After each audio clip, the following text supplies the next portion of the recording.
Hello and welcome back to Beyond Resistance Pod, where we share hard-won insights to build blue power in red communities and start winning. I'm Sarah Schultz. And I'm Jennifer Austin. Hey, Jennifer, what has you fired up today? Okay, what has me fired up is women. And let me explain. So part of this is social media, but part of this is our everyday life. Part of this is just knowing women. um, the the level of women that are like stepping up and organizing protests and organizing food trains, organizing whatever. Like I saw Kash Patel was saying that, oh, these in Minnesota, these must be organized paid people that are Yeah. like some Antifa group that's organizing all this stuff in Minnesota. And somebody else, I'm going to steal your tweet, dude. I don't remember who you are or your exact wording, but he's like, dude, all they did was pivot. They're fucking soccer moms. Like, they know what they're doing. I'm sorry. Yeah. Like, I have been a gymnastics mom. I have been Yeah. a soccer mom. I have been a swim mom. I've been doing this shit since 2000. Like, Yeah. don't tell me that I couldn't figure out how to make grocery runs for my neighbors. Yeah.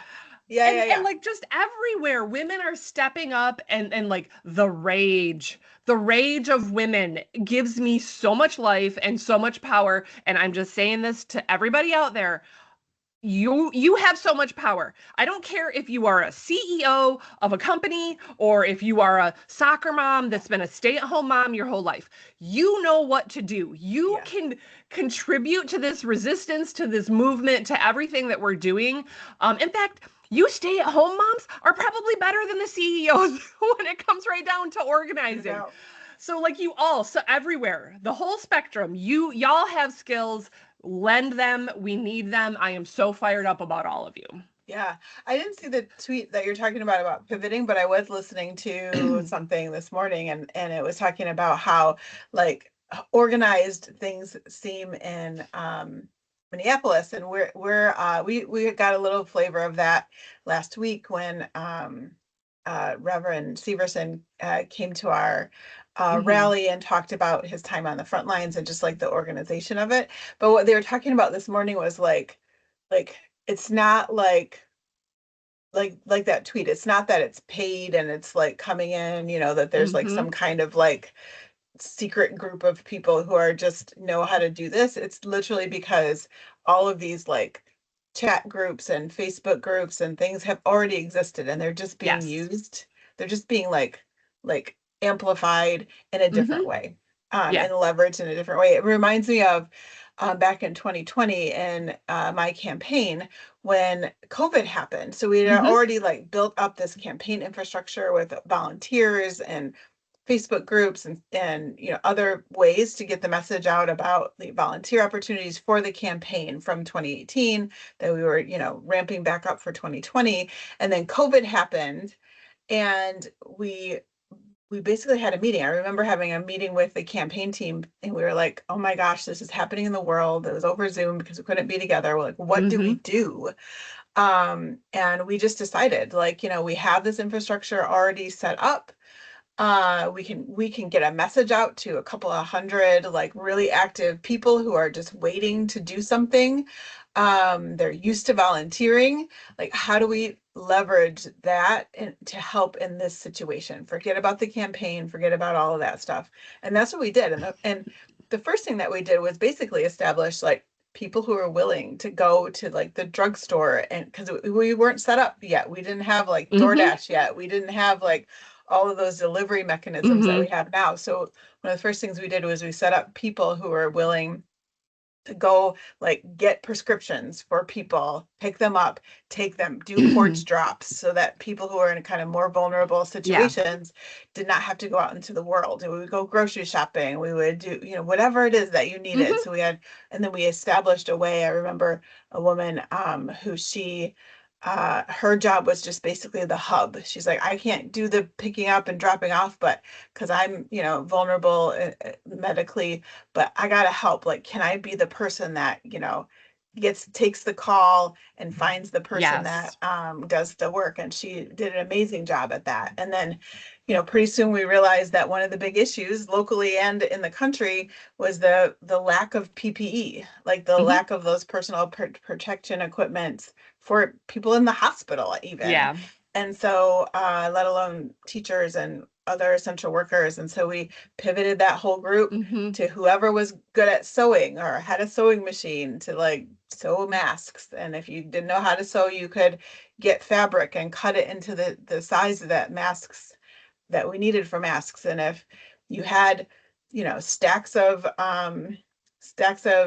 material in your basement, like donate that to the cause. We'll Hmm. get that to somebody who's willing to do the cutting, and then from there, with the cut material will go to the people that are making the Yep. masks, and then people to deliver all of that out to folks in the community. So I'm sure from you know people standing back and looking at it, it looked like it was this organized machine that kind of came out of Hmm. nowhere, but it was literally pivoting that infrastructure that was already Yeah. existing for the purpose. And I'm sure that's what's going on in Minneapolis And as that's well. what we'll do. Like if we end up at Midland, I don't want to say I'm not worried about it. We don't have a huge immigrant population here, but that doesn't mean anything. Like they could still No. come and cause trouble, and we'll pivot, and Yeah. we will. Like we Yeah. already know we have these networks of people that we can talk to, and these are people that care and want to help. And honestly, that's like every day, we're hearing more of, oh, I want to help, but I don't know how. Oh, I want to help, but I don't know how.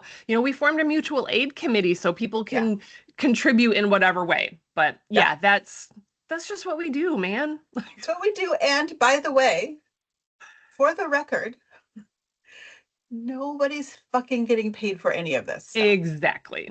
And it is really sad that there's so many people out there that see these efforts and assume that the only way that humans will help each other in this way is if there's something in it for them. So they Hmm. must be getting paid. And that's such a sad state. That just says everything about those people, that they Hmm. themselves cannot imagine like that they would put out that kind of time and effort if they weren't getting some kind of financial reward. So everyone else must be getting a financial Hmm. reward too. Yeah. And that makes me very sad for them, because like literally none of us have gotten paid, and we're freaking good at this, Hmm. out of And we're necessity. tired. And we're tired, and we're still out there doing it. We're still out there organizing, not just organizing rallies that are kind of the public facing thing, but Hmm. so much underneath all of that. And not just us at all, like such a huge network of people right here in our community. And it's just like a testament to how like politics is one thing, but like it's really all about the community building, and one kind of feeds the other, Hmm. for the purpose of supporting everybody. So yeah, I just got fired up about what you were fired up about. So let me share my what I'm fired up Okay. about, because you're fired up about women. I'm fired up about men. I don't think we have the same feeling on this one, Sarah. Oh my God. Okay. So first of all, there are amazing men out there. There You and I are. are We're each married married to to one many. of them. Like we have amazing friends. Like I would never say like all men are blah blah blah. Like No, no, never no. say that. We're Of course raising not. amazing sons. We are, yes, but wonderful, just wonderful, community members and leaders like that. That's not. But oh my gosh. Like, so after the last rally, I've been kind of, I have some social media like stuff already established, and I did some posting, and some of those postings got more attention than my postings normally do. And the amount of trolley men coming out of the woodwork is just outrageous, and it is just hilarious, because like Hmm. they literally make my point for me all the time. Like they just step in it all the time. And I'm literally on my couch. And I know we're not supposed to read the comments, but my mindset is like, this is freaking hilarious. Like I literally wrote a post yesterday about how trolls come out and like to tell me, that, oh, she lost the election, so she's, irrelevant. And my whole point is like, no, like we're building a movement. Like we actually are winning, and who cares about elections, election to election. And then I wrote that post about it, like, hey, these jerks are doing this, and it's so stupid because they have no idea like what it is we're talking about. They're so small. And then even in that post, like, this morning I'm looking at that post and the same trolls that I was literally talking about. Oh my God. They're coming in and they're just like saying the same shit again. And I'm laughing so hard. I'm literally crying on my couch this morning because the irony of it is absolutely lost on them. And they're Because just so mean. Yeah. you're so irrelevant, Sarah, that they have to post on your post again and again and Over and again. over. But you're irrelevant. It's irrelevant. I know it doesn't make a difference, but like here I am back again. God, I love it so much. And then okay, I'm pulling out my phone for those of you who are listening and not watching.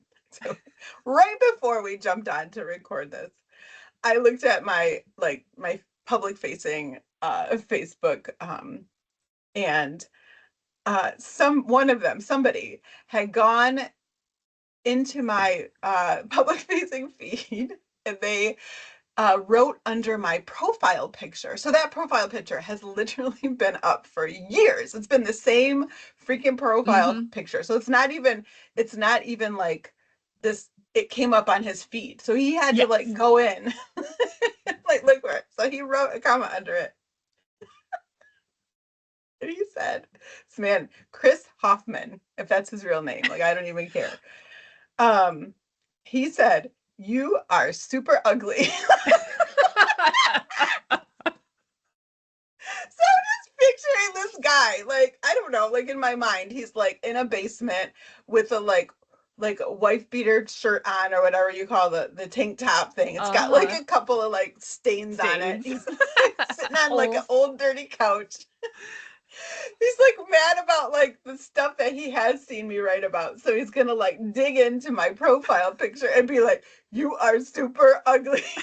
Just Chris, if Because you're we, listening, I love you. Thank you so much for giving me such an amazing like laugh yeah, this morning. Oh my God. Oh we my take those gosh. comments to heart, everyone. When you say I'm ugly as well, I just have one tiny little tear streak down my cheek. Oh my goodness. It just is so sad. Uh, Anyhow, I'm so wondering if yeah. there's a Chris. Could totally not be. Chris is such a common name, but there's that Chris that calls the party line all the time. And Oh, he used to maybe. give me crap, and then he'd not, then it was Michael, and now, so Yeah. and then he'd come back to me, and he got so mad at me the last time he did it because I wouldn't let him talk. I just kept going on and on about how glad I was that he called me back and I'd missed him and we hadn't talked in forever. And he was probably like, if you would stop being a fucking bitch, I could get a word in edgewise. I just busted out laughing and hung up. Okay. I mean, if we don't laugh about this stuff, we're just gonna cry ourselves to sleep. But anyhow, keep it Uh, coming because it yes. literally makes my morning. Just imagining these folks. And I know some, there's an idea like those are bots or whatever. Maybe they're Mhm. bots. I don't care. Bots start Yeah. somewhere. And anyways, that's what I'm fired up about. And I also was thinking about men this morning too, because like we've been doing this pod, we've got like almost 50. We've had quite a lot of interviews, and not like two men, and both of the men were people of color, with Abdul Al Said Hmm. and Shedra Green. And that's not intentional. We're not like a podcast only talking to women. Hmm. Why I'm bringing that up is it's women that we're talking to. Like it's women Yes. that are like in the front lines. Like we're Yeah. talking to these activist women in Chicago and in Georgia and Virginia, and like they are the people that are coming up in the spaces that we're in when we're talking about organizing and building blue power. That's just the Yeah. facts, right? Yep. By It and just large, is. right? Hmm. We have men on if we have men to talk to, of course, Yeah. and we have a couple of times, but it's just been an interesting thing to reflect on. Yeah. And Um, speaking yeah. of amazing women, um, up next on the pod, you're going to hear a conversation with Nikki Porcher. She is running for the labor commissioner. And yes, I know my Michigan peeps. We had no idea what that was. I had to look it up first. Um, but you'll hear all about that. So stay tuned. We're really excited for you to hear from Nikki and all the things she's doing in Georgia and what a labor commissioner is. Absolutely. She was an amazing conversation. Just like a firebrand and all the things. And I can't wait for you to hear what Nikki has to say, especially the fact that she's in Georgia, and Georgia is such an interesting state electorally Yeah. these days. So to hear kind of what's on the ground in Georgia was very enlightening to me, and I'm sure it will be to all of you. So stay tuned for Nikki.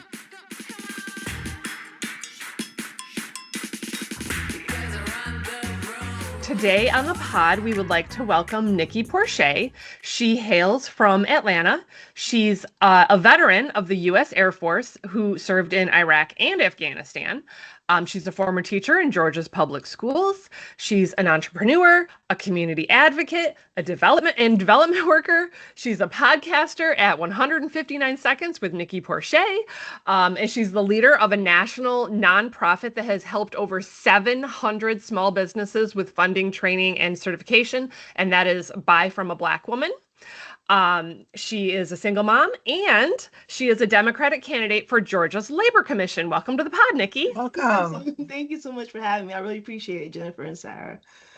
So is there anything from the bio that I didn't like, anything else you want to add to that? And also, I'm not sure everybody knows what a labor commissioner is because not every state has them. I looked up to see if Michigan had one because I'm like, I've never voted for a labor commissioner.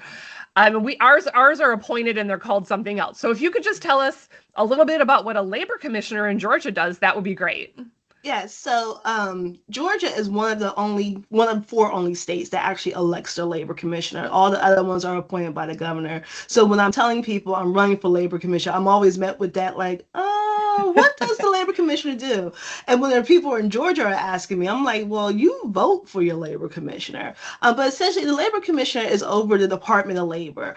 So unemployment insurance, fair worker rights, fair wages, work safety, workforce development, work training. So that's the labor commissioner. She makes sure speaking in mid station, but they make sure that workers are getting paid fair wages, that the stuff is being reported. When you are filing for unemployment, making sure that process is being process is being processed, but then also over all of the Department of Labor offices across the state as well. And Georgia has 34 in 159 counties, which is not a lot, but that's essentially what the Labor Commissioner does. And there's more stuff, but we'll get into that throughout the interview, I'm sure of it.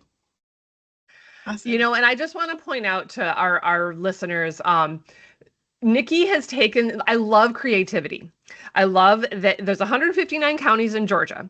Her podcast is 159 Seconds with Nikki Porcher. On her website, if you donate $159, you get to claim a county in Georgia on a map. I love creativity and interesting ways to use things that are connected to you and the community you want to serve. So A+ on that. Thank you so much. And they get a pin too. I don't know if you can see. Oh, cool. Oh, I see the pen. That's awesome. They do get a pin if they donate in Clayton County. So yes, but that goes back to my background. I was an art teacher. So when we're talking about I'm a school teacher, I was a visual arts teacher. I studied art history as well as marketing and advertising design. So that stuff is always going to be in me. Yeah. That's amazing. Well, first of all, thank you for running. It's so important that in all states for all positions that we have really amazing candidates. And as a former candidate, I just am so appreciative of other folks kind of knowing what the arena is and politics and how challenging it can be. Folks who are willing to step in and do all of that. So gratitude to you for making this move and for kind of putting yourself out there. I'm always curious about motivation to do that. So I wonder if you could talk a little bit about what motivated you to run for this office and why you are the right person for Georgia's labor commissioner.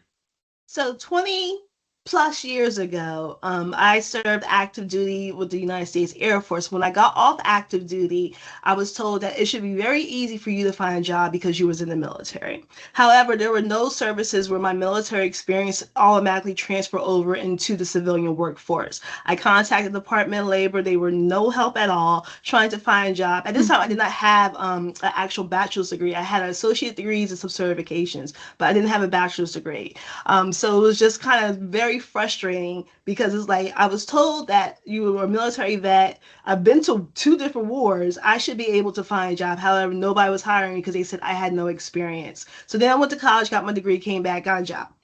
However, fast forward 20 years later, my son, when he was in high school, I said, I want to make sure I prepare you. So, one, you don't have to go to the military because you have no other options. But two, because I was told I didn't have skills or experience. So, let's make sure you have it. So, his junior and senior year, went to technical school while he was going to high school, got certifications, was told that he had a job with a certain company. But then when he graduated high school, the job was snatched from him. I said, okay, well, let's try the Department of Labor. Again, Department of Labor, no help at all. He is now serving active duty in the Army. So this is a very personal thing for me because I've been in Georgia for over 20 years and the system has not changed. And I am running and meeting people. I'm learning that the labor commissioner is not really doing the job that it should be when it comes to it. There's a woman who I was talking to, and she let me know she was trying to file unemployment, but she had then got married. So because she got married, the name change messed up the system, and she was not able to collect unemployment. And she got so frustrated that she just gave up. She said, I've been calling, I would go down there, it's just not working, and I'd rather just not have it at this point instead of keep doing the headache. So I spent my career working with people. I've created systems because the systems have not been working. I am the person that the labor department is supposed to help. So I experience on both sides. So running for labor commissioner is just a natural thing for me because having a person who has experienced the ups and downs of this position is the person who should be in it. Yeah, I can relate to that a little bit. I remember seeing in my experience so many people go into the military and not to knock the military, but it was we're going to go in and we're going to come out with the skill, and so many came out and they didn't have anything that was apparently usable.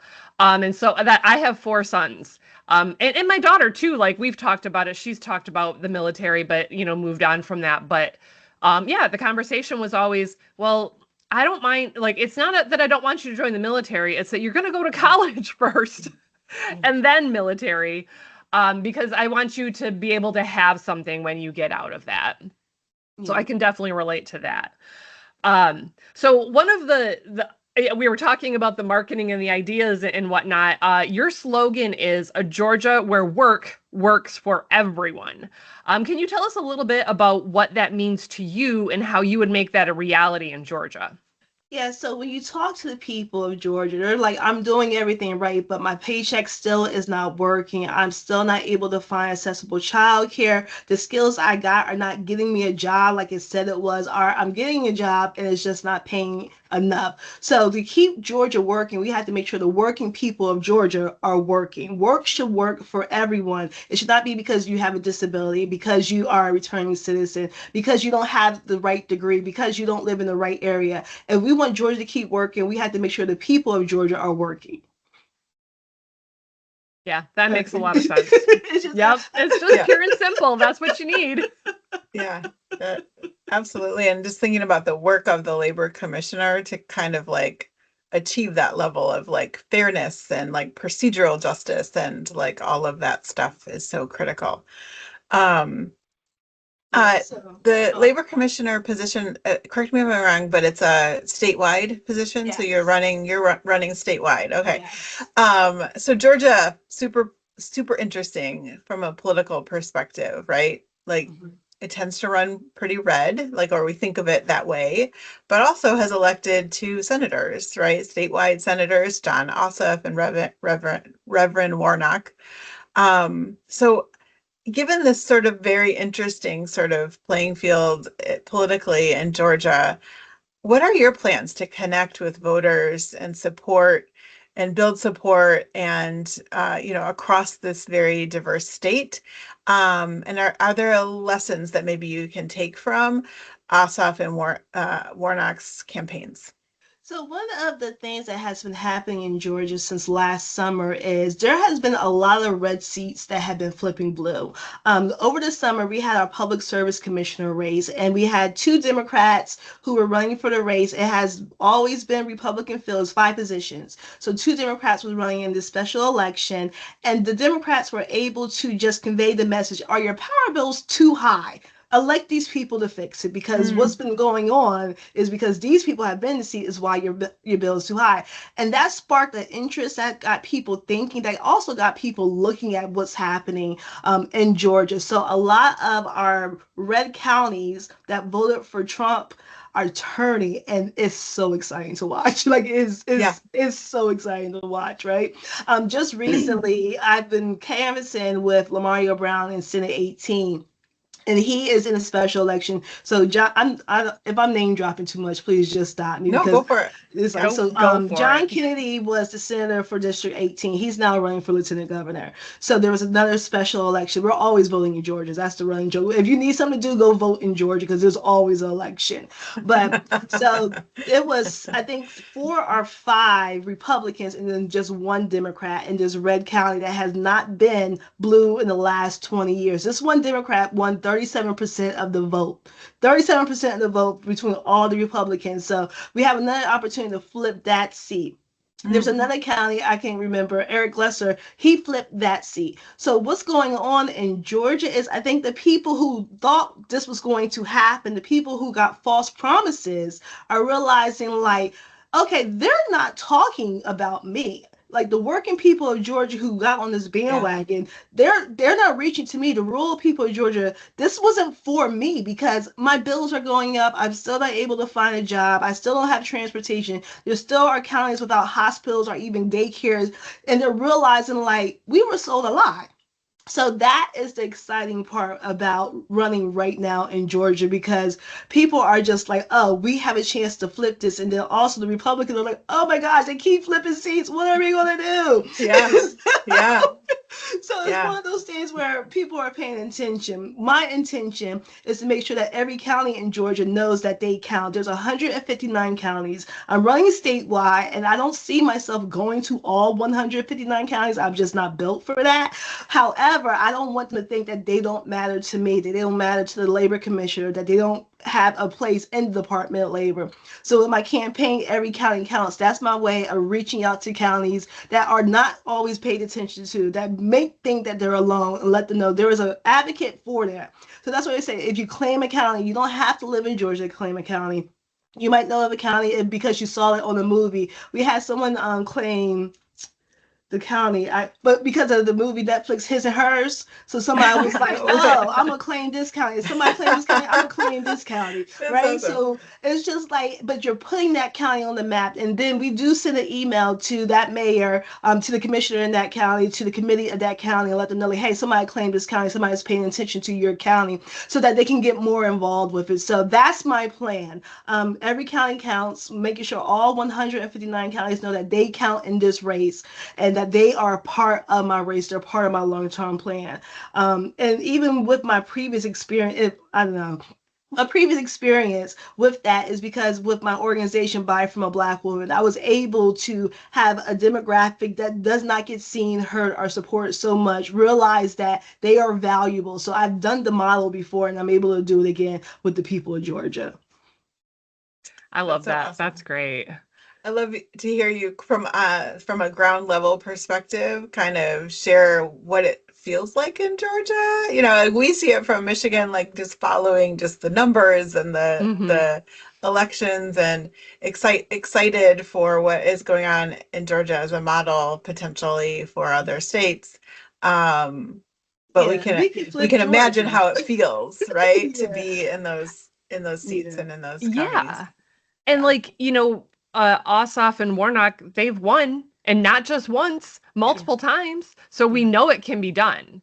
And that's, there's just a lot of exciting things going on down in Georgia. Yeah. Yeah. Which, Everybody's you know, ass. yeah, which leads me to, our listeners, there, a lot of our listeners are organizers and people that are here to learn how to build blue power in their red areas. I know this is your first political campaign, Yes. but you have been a community advocate and a developer, and a lot of that has similarities to running a campaign. And also, just so everybody knows, like when I was researching Nikki's bio and what I needed to put on there, this sounds, it's like I said it in 30 seconds. That has no comparison to what this woman has done in real life. Like you cannot express everything that she has done in 30 seconds. Just so you know. Oh, thank you. But can you tell our listeners, like, what are some things that you have learned about community building through your previous work that's going to help you in your campaign and also can help them build that in their own communities? Yeah, so I won't even just limit it to my previous work. I'll limit it to just my lived experience and all. So even let's say the military, I was a single mom. So there was a group of single moms and we befriended each other and we were in our 20s. So we like to go out and, have a good time on the weekends. And it became, okay, well, this mom's going to stay home with the kids and all the other moms are going to go out and we'll just take our turns doing that. So that's building community. When I figured out how I wanted to go into art school, forming a community of adults who were in college because again I had my son, I was a single mom, I was working, so being in college as an adult with all of these young people is kind of lonely, so you form a community with that. But Buy From Black One was able to learn how to build power without permission. Buy From Black was a very powerful name. It was started actually 10 years ago, so the 2016 challenge, that's what I was doing in 2016, building that community, building that movement. And I was able to say, hey, I know you're out there. And entrepreneurship is a very lonely road, especially if you're the first business owner, the first person to step out in that. There are other people like you. Let's get together. Let's advocate for each other. Let's build with each other. And through that 6.12 million and money just to that community, was able to get certifications for businesses so that they could get government contracts. We even had an award show that was filmed on cable television and broadcast during Thanksgiving night. So it's like building the community is just something that is natural to me. So if you are out there and you think you are the only blue dot in this big red county, you're not. I promise you, you're not. You can go on socials and just put a call out to the wild and find people because they will pop up. Go to your local county meetings, the Democrat county meetings. You'll find more people like you. You have to find community to be community. So it's just one of those things, right? If you're looking for a community, look for the community. Like, don't think the community gonna show up at your door because they're not. Because just like you, they're home by themselves too, wondering like, oh, where's my community? But there are people out there. So if you're like, hey, how do I find this community? Go to the Democrat website, put in your state, put in your county, and I promise you, there is a Democratic meeting right there happening. And if you don't see one, lead it. Yeah, that's fabulous. If you don't see one, lead it. I like what you said about build power without permission, because that is something that I find that we experience a little bit where it's like, oh, I'm all alone. There's nobody else here. And the structure is already red. And like, I don't, this isn't my place. This isn't my space, whatever. But yeah, build power without permission. I love that.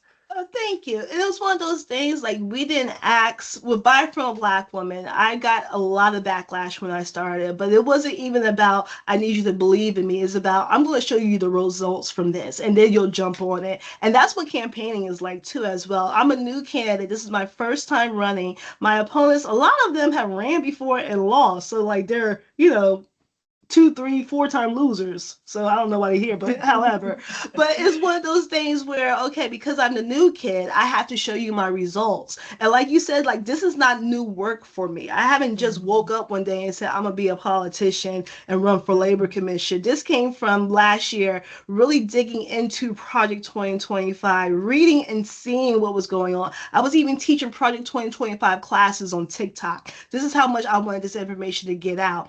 And with that, I learned that because my organization is called Buy from a Black Woman, because we help Black women business owners, because there were other organizations that were getting lawsuits because all they helped were Black businesses. I was like, I need to be careful and figure out how I can still use my gifts, my talents, how I can still get resources out to people, and what is the best fit for that. So it wasn't like, oh, I just pulled labor commissioner out the hat. It was like, how do I transfer these skills into the political world so that I can change the lives for other people the same way I was able to do it by from a Black woman?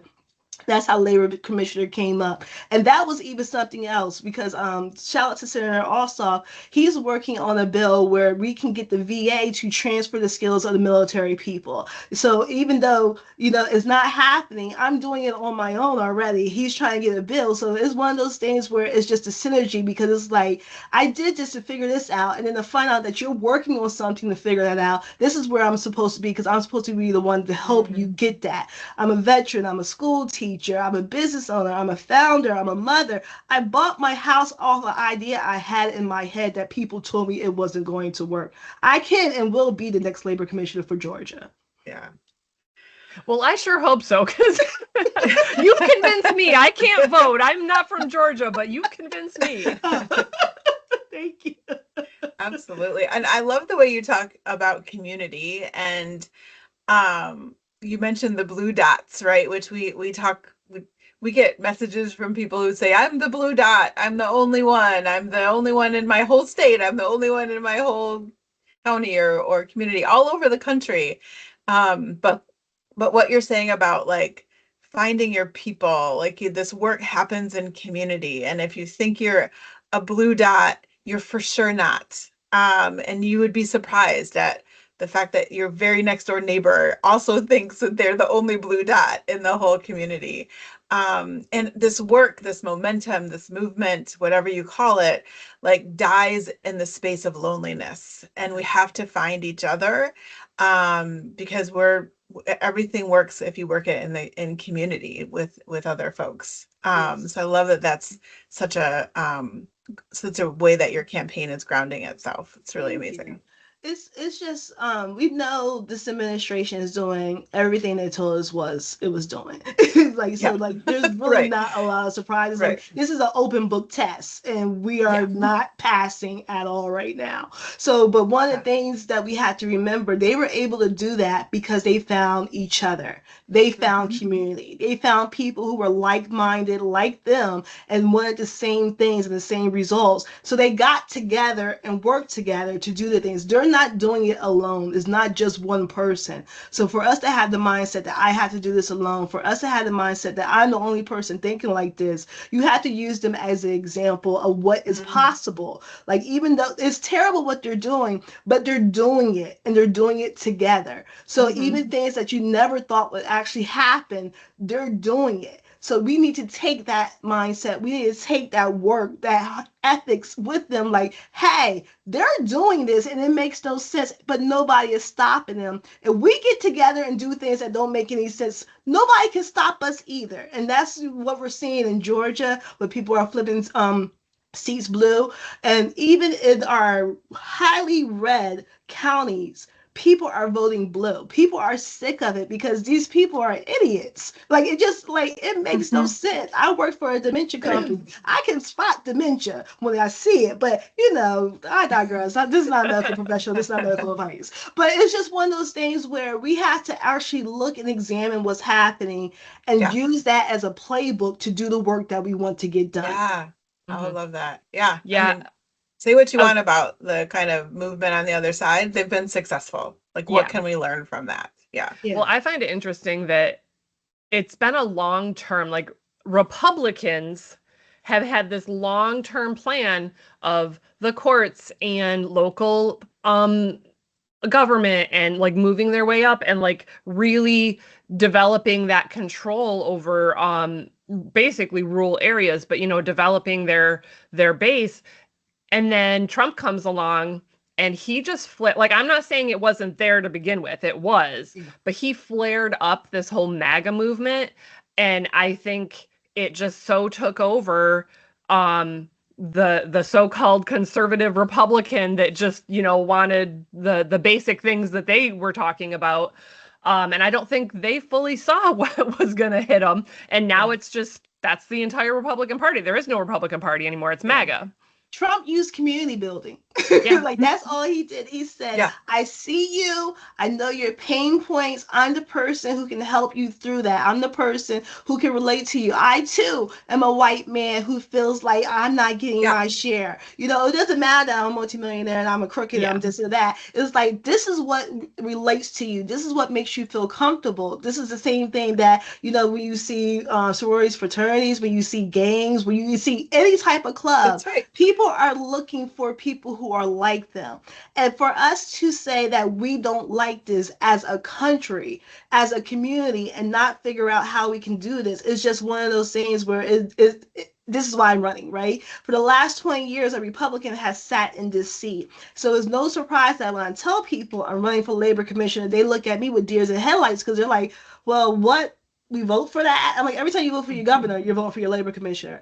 But the thing is, the quiet roles are quiet intentionally. They don't want you to know about this state. There's no reason for a millionaire to want to be an insurance commissioner or labor commissioner. We make $130,000 a year for a whole state. There's no reason why, if you're able to be an attorney, that you should want to be labor commissioner. This is about them having the power. This is how powerful these seats are, because they're like, we have to make sure the people who can do something with it do not get the opportunity. And we saw that during now y'all got me started. We started because we really saw that during the last 5 years for the social justice uprising, right? There was a infrastructure of people supporting Black women, Black businesses, minority women, LGBT, like everybody was being supported. And as a result, everybody was thriving. People were happy. People were working. They were making money. And they were like, wait a minute. There's too many of you all that are being successful. We got to cut this off right now. And what did we see? 300,000 Black women get laid off. This job get down. This program be cut. This program be cut. Because they knew who it was impacting, because they saw when you have the tools and the resources to be successful, you're going to be successful. So they're taking those away. And me running for labor commissioner is making sure that we get those tools and resources to the people of Georgia so that Georgia and people in Georgia can be successful. That's amazing. I love that as your why, like that, coming back to that reason behind that. And I think that MAGA is also very successful at not only pointing out, like, you know, I'm a white man and I've been disadvantaged too, and I need to have these things. And they're also very good at defining who the enemy is. Like, let me tell you who's to blame for this. It's these other folks that look different, pray different, you know, love different, whatever. And they're taking it all away from us. And here we are so polite, like, oh, well, you know, let's not ruffle any feathers. I don't want to tell you who's a strongly worded letter. Right, but assume you know who's bad. You know who I'm talking about. And they're like, no, Nikki Porcher is the devil. Like, come on now, right? Like, why are we not naming the names that they are? Why are we not doing the same thing? And I know my partner, he's going to listen to this and he's going to have a heart attack, because he's like, stop putting yourself out there where people can hurt you. But it's like one of those things where it's like, if we are not taking the same approach, if we're not doing the same thing, they're going to continue to laugh at us and do this stuff. Like, we keep saying, why is nobody doing anything? We are the nobodies who are not doing anything. And the people who are frustrated, the people who are like, you know what, I've had enough, are your citizen candidates. Those are the people who have never done anything political before. Those are the people who are like, I know my gifts and talents and resources can be valued and used this way, and I'm sick of it. Those are the people who are starting to do something, and those are the people who need your support. Absolutely. Absolutely. Amazing. So we're coming to the end of our time, and we usually ask a question at the end that's kind of just a fun question that helps our listeners get to know our guests and Jennifer and me a little bit better or differently. So the fun question that I have for the three of us is, I'm thinking about just how kind of overwhelming and exhausting the world is right now. And I'm curious. We started our conversation kind of before we started recording, talking about books, and reading and all of those things. And I started to think about comfort media, right? So I don't know about you, but I have a particular TV show that I like to watch. You know, it's just very comforting to me. And I've seen it over and over and over again. Or a book that you might go back to and read, or a movie that you turn on, where you don't have to like, because you've been through it so many times, you don't have to like focus on it so much, but it's just comforting and you can kind of bop in and out. And it just helps in the swirl of all the chaos and overwhelmingness of the world right now. So my question to you both is, what these days is your comfort media? What television show, book, podcast, movie, like what do you just kind of put on to help you kind of center and sort of find a place of calm in these wild times? What's your comfort media? So, The Office, like I watch that show from start to finish, and I see something new every time. And now there's like a super fan Office version where like some of the longer clips are there, so you're seeing more things. But The Office is my comfort show, also because I know there's no way that show could air today because of all the craziness that has been in that show. There's no way it would be able to air. But The Office is my comfort show. It used to be Grey's Anatomy. And I call myself, I say that I'm doing my internship at Grace Alone. So, if you need any help, I'm your doctor. But they're taking too long with the new season. So, but The Office is always a show I go to. Oh my gosh. Nikki, that is a show. I was going to pick The Office too. Like I was grappling between The Office and a different show, so I'll tell the different one. But like, I totally agree. You can drop into The Office and just crack up at any point, at any episode of any season. Yep. You know these characters are like your friends, and like you don't have to sit for a whole episode. You just kind of in and out and whatever, just to have it on. So yeah, I'm totally there with you on that one. That's one of those shows that, like, especially on a weekend, if my husband pretty much, like, if he goes to get lunch and then he's like, I'm gonna sit in front of the TV and eat my lunch, and he'll scan through and it'll be either The Office or Friends or something like that that he'll put on. But mine, I don't really have one. I mean, I will pick one, but just to say, like, I have a whole list of books or TV shows that I will watch, but it's basically PBS is my sort of like get away from the world kind of a thing. And there's a new season of All Creatures Great and Small, which is about veterinarians in 1940s England. And yes, the backdrop is that World War II has happened, but it's not getting into the horribleness of World War II. It's just, this cat needs to be declawed, and why is this dog having trouble with his tummy? And it's just so like, I just sit there and I listen to their accents, and they take care of animals, and there's no major drama. It's who has the car today, so that's kind of my, things are not so bad. I can just breathe. Okay. Okay, so the one I'm going to share is so weird. So I really like the show Naked and Afraid. It's like the weirdest thing to say. Like, it's like such a weird setup for a show. These like two people are literally naked and they're forced out in the wilderness naked, and they have to like live for 21 days, and it's just a show about them living naked. So like they're really naked? Yeah. They're naked. They're actually naked. Clips. That show gives me anxiety just thinking about it. I couldn't watch it and relax. I don't know why. So Nikki, if you've never seen this show, they're literally naked. A man and a woman naked. They like blur out all of their nakedness. They also have like these satchels that they wear, so they're like they like put the satchels in like specific places to like cover themselves up sometimes. But and they like plop them down at like the I don't know, like the jungles, or in the rainforests or whatever, and they have to like find food and like make a fire.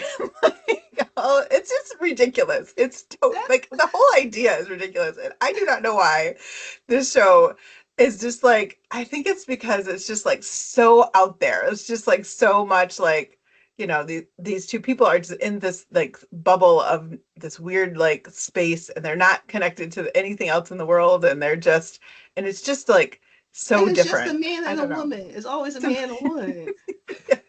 And they don't know each other. They don't know each And other. they're just naked for the And first they're time. just naked. They meet each other when they get dropped off by the like. Have anybody like have they been like, oh, we left together as a couple? I don't think so. They mostly end up hating each other by the end. Well, we met naked, but yeah. Like that sounds. And they get like sexual really harassment. cold, and so they have to like spoon together. Like they don't. It's so weird. And then there's always like really bad bugs. So they like bad. And see, so this is why we have no reason for them to be taken over. We got people who are willing participants to be naked in jungles. So like it's It's with so a wild. stranger. Like It is so wild. So that anyhow, sounds. I like think I am not. Taking Yeah, you they up on have. that. There has to be a lot of waivers for that show because that just is sure. a lot. I'm sure. Yeah, because sometimes they'll like eat a snake. They'll like kill a snake. And eat Do they get money for this or something? I think there's like some kind of prize if they make it to the like end. what's the motivation? There's no money that would justify that. No, Not drop anyway. you off in the woods naked with a strange man? Oh no, where's the bear at? Like no. The bear. That's the real bear debate right there. Oh my gosh. Anyhow, and they also get like scored at the end about like how well they were at survival like tactics. It's weird. It's weird. It's my weird little comfort media. I'll go exploring, Sarah, but I don't see myself. Yeah, let me know what you think. I know Enjoy what you that think. I'm show. not watching it. Well, it's between that and The Office, so I'm not all bad, but it's quite a spectrum. Depends on the kind of day I'm having. Yes. Anyhow, Nikki, it's been such a pleasure talking with you. I wonder if you can share with our listeners like how they might find out more information about you or your campaign. Yes, so they can go to Vote for Nikki. That's vote the number 4 Nikki NIKKI.com, and they can find out everything. All roads lead to Rome. You'll find my social there. You'll find that beautiful donate button. You should press that. Once you press it, you can make a donation because this is a statewide campaign. $159. Yes, donate $159. Donate $1,059. Donate 11. Well, you can't donate 11 because that's the max. So get somebody else to help donate. So, but like, no, seriously, donations. This is a statewide campaign. I am a grassroots candidate. I do not come from money. I don't have any PACs backing me. I don't know what APAC is, but they haven't called me. So it's like, I need donations. Is the best way. But also letting people know, if you know people in Georgia who need to understand what a labor commissioner does, please pass my name along. And even if you're not in Georgia, just a share costs nothing. A retweet costs nothing. I'm not on Twitter, so I can't say retweet. I'm on Threads. So I don't know. We're A there too. rethread, Yep. a sewing, I don't know. But just spreading the word helps as well, and hitting the follow buttons, because we all know a lot of this stuff is superficial. So if you have high numbers, they think that you're doing something great, even if you're not doing anything. So help me get through the noise and support, donate, and of course, go out and vote. Awesome. Yeah, thanks. And everyone listening, please check out Nikki Porcher for the Labor Commissioner, and definitely think about donating. That is, it's sad but true that these campaigns cost money. And if you support a candidate at any level, doing it with your time and your talent, but especially your treasure, is really, really important. So thank you so much, Nikki, for joining our pod. And for those of you listening, we're the Beyond Resistance pod, where we share hard-won insights to build blue power in red communities and start winning. You can check us out at beyondresistancepod.com, where you can find lots of content, and including our other episodes as well. And go ahead and follow us wherever you get your podcasts. Thank you all so much, and take care. Bye, everybody. Bye. You can listen to the Beyond Resistance podcast on all major platforms. Leave us a review to boost this episode and help us reach more blue dots and red seas. Follow us on social media and like, share, comment to increase our reach. Subscribe to our Patreon and gain access to our private Discord channel, and make monetary donations of support through Venmo.